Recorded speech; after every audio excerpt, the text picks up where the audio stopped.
Hello and welcome back to Football Daily, where today we're looking at 10 players who are currently struggling for their club.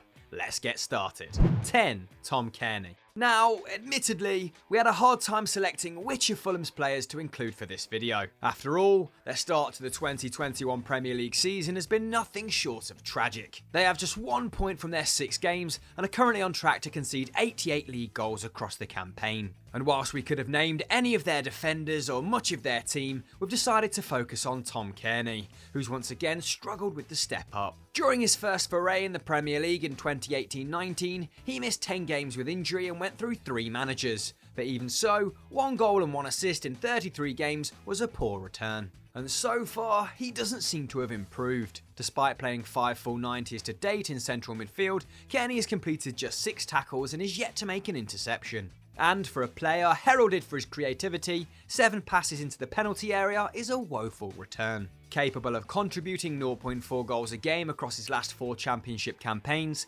Cairney clearly has quality as shown by his blockbuster goal against Palace last weekend. But he better start showing that consistently or Fulham will likely be going straight back down. 9. Jonathan David. Now, this one might feel a little harsh because we're only 9 games into Jonathan David's fledgling Lille career. But so far the 20-year-old Canadian doesn't look good enough to replace Victor Osimhen's monumental impact. The New York-born striker shot to prominence after 2 magnificent campaigns in Belgium with Ghent, in which he scored 30 league goals in 60 games, helping the Buffaloes to second in 2019-20, their best finish for 5 years. That prompted Lille's much-revered sporting director Louis Campos to part with a club record £27 million to bring him across the border into northern France. And it's fair to say that it hasn't got off to the best of starts. Looking cumbersome and off the pace, his 8 Ligue 1 appearances have yielded 0 goals, 0 assists and a substitution in all but 1 game. Currently ranking 4th for XG in Le Dogues squad, it's little surprise his combined expected goals and assists per 90 is 0.22 off strike partner Burak Yilmaz. It's far too early to write him off completely, but the 5'9" forward needs to up his game fast. 8. Benjamin Mendy. While once we steered clear of criticising Benjamin Mendy, given that he'd missed 114 games with injury over the last 3 full seasons, it's now inescapable. He's no longer the same player. The 2019-20 campaign was remarkably the first time that the World Cup winner had played over 900 league minutes since joining Manchester City, and his decline was evident for all to see. A player capable of making 2.7 defensive actions per 90 in his first season in the Northwest, a loss of pace and poor decision making saw that drop to 2.1 in 1920 and just 1.5 so far this season. But while defensive errors and a lack of concentration has long been part of his game, it's Mendy's once cavalier attacking play which has taken the biggest hit. Even in a down year in 1920, he completed 2.3 passes into the penalty area per 90, which has dropped to 0.7 this campaign. As if that wasn't bad enough, his dribbling ability has collapsed too. In 1920, he carried the ball on average 240 metres per 90. But this turn that's fallen to just 208 metres, 169 fewer than Kyle Walker on the other side. Guardiola's decision to loan out Angelino for another campaign and stick with the 10-cap Frenchman could prove very costly indeed. 7. Roman Burki. Thanks to Just Phil here 92 for suggesting Roman Burki for this next slot. In Erling Haaland, Jadon Sancho, Jude Bellingham and Gio Reyna, Dortmund have 4 of the most exciting emerging young talents in world football. But Dortmund's ability to win anything over the next few years will surely be undermined by their decision to stick with goalkeeper Burki. The 29-year-old is entering his 6th year as BVB's number 1, and Dortmund have conceded more goals than XG predicted in 4 of those 5 completed campaigns. Now, of course, the blame for this can't be solely attributed to the Swiss stopper, but when you analyse his personal performances, it's clear he isn't up to scratch. In 2019-20, his post-shot expected goals, a metric used to ascertain a keeper's likelihood of saving a shot, ranked him 11th in Germany. Not only that, but his pass completion for balls over 40 yards is ranked 18th, and his cross-claiming percentage was bettered by 8 of his contemporaries. As if that wasn't enough, his overall save percentage of just 60% was worse than Jordan Pickford's last term. Simply put, this isn't a goalkeeper of title-winning calibre. 6. Andreas Christensen.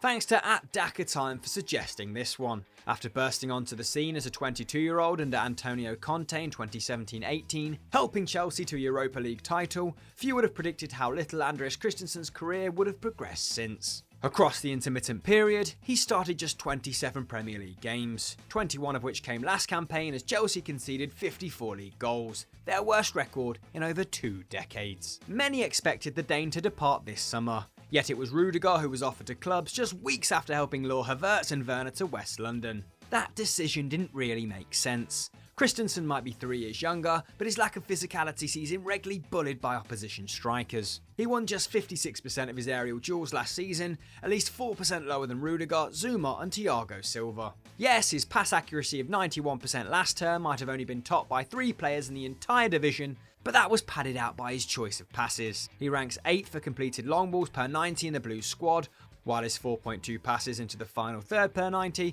was 2.1 fewer than Rudiger managed. With his reckless red card already costing his side against Liverpool and Kurt Zouma showing some much improved form, Christensen seems set for another season of bench warming. 5. Eric Choupo-Moting.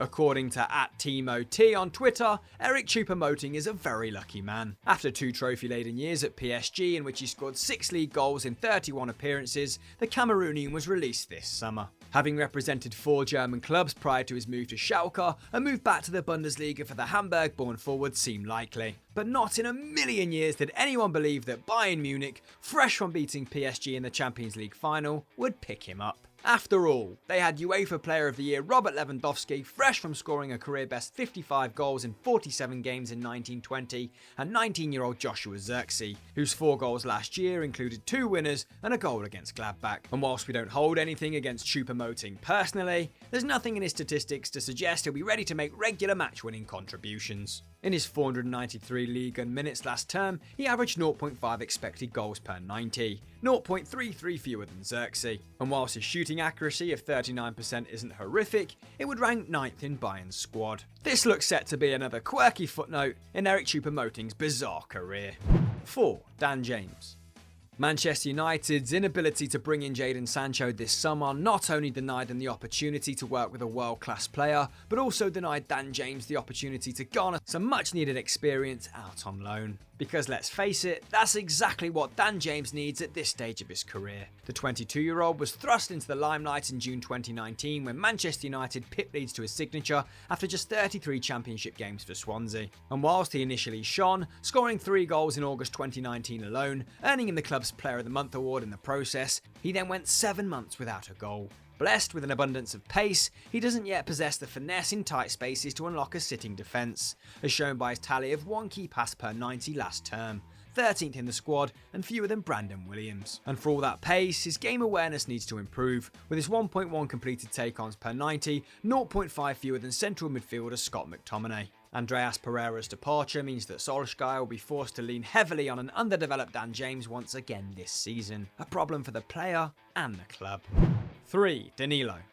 Thanks to Miguel Mupt on Twitter for pointing out that when Danilo retires, his children are going to think he was quite an incredible player. 26 Brazil caps, titles in 4 countries, and 2 Champions Leagues won with Real Madrid. The versatile fullback has a CV that most can only dream of. But the fact remains that the 29-year-old, whilst a perfectly competent performer, isn't anything special, as shown by the fact that over the last 5 seasons, he's only started over 17 league games once. Even last year, fresh from offloading João Cancelo to Manchester City, and with De Sciglio missing 26 games with 3 separate injuries, it was Juan Cuadrado who Sarri turned to at right back over Danilo. 4 tackles and interceptions per 90 last campaign is nothing to be sniffed at from a defensive standpoint. However, with just 6 assists in his last 92 league and Champions League games since the start of 16-17, the demands of a modern-day fullback at a top club have perhaps outgrown him.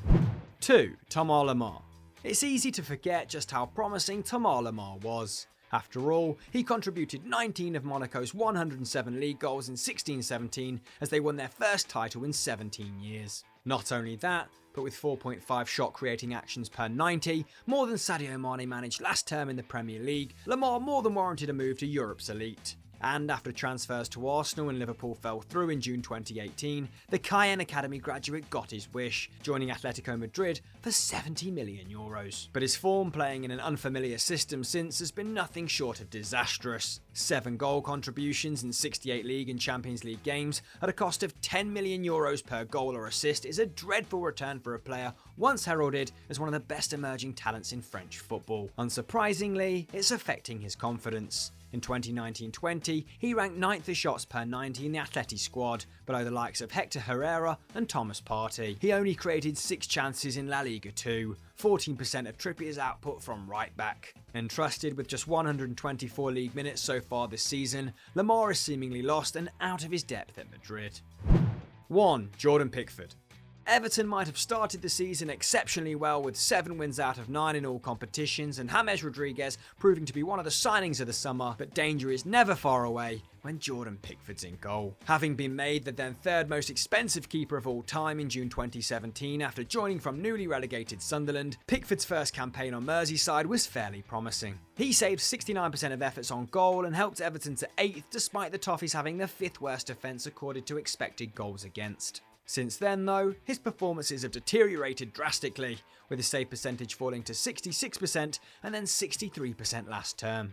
In 2019-20, his post-shot expected goals, his likelihood of saving a shot, ranked 35th out of 37 goalkeepers used in the Premier League, above only Angus Gunn and Kepa. And whilst the 27 capped international has improved slightly from a shaky start this campaign, in which he conceded 2.3 goals more than expected goals predicted after 4 games, there's a very real worry that his lack of confidence and form could derail Everton's Champions League ambitions.